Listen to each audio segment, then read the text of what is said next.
Ka thënë Isa alayhi salatu wassalam, dhe gjeni dhe se kjo është më rëndësishme, kjo është lidhet me këta. Mos ti gëzohemi devijimit dikujt, mos ta përqeshim dikant që ka devijuar.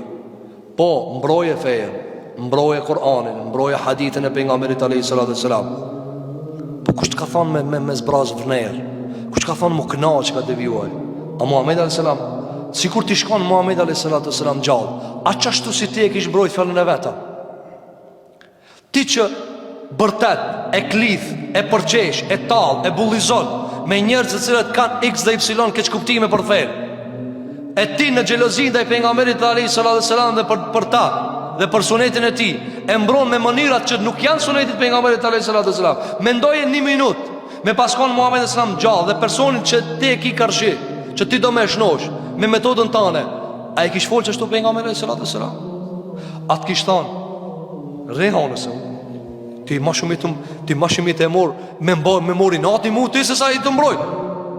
Ti më shumë të bëu këtë njëri me mor mu i nati se sa i të mbroj. Por këtë arsye o vëllezër, ai që e mbron pejgamberin alayhi salatu wassalam, duhet me mbrojt me pejgamberin alayhi salatu wassalam.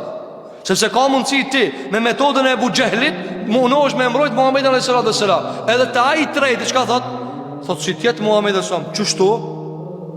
Se nuk mund me pranu. Ama nuk e vërtet. Se kjo është abuzim me figurën e tij, abuzim me personalitetin e tij. Njerëzit nuk duhet më usqaru se Muhamedi alayhi salatu wassalam është jashtë asaj që na mund na me gabuar.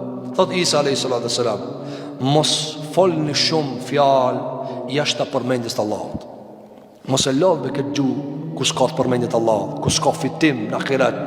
Pas e ka thënë, fa taqsu qulubukum, e të vrasësohen, të ngurcohen zemrat e juve.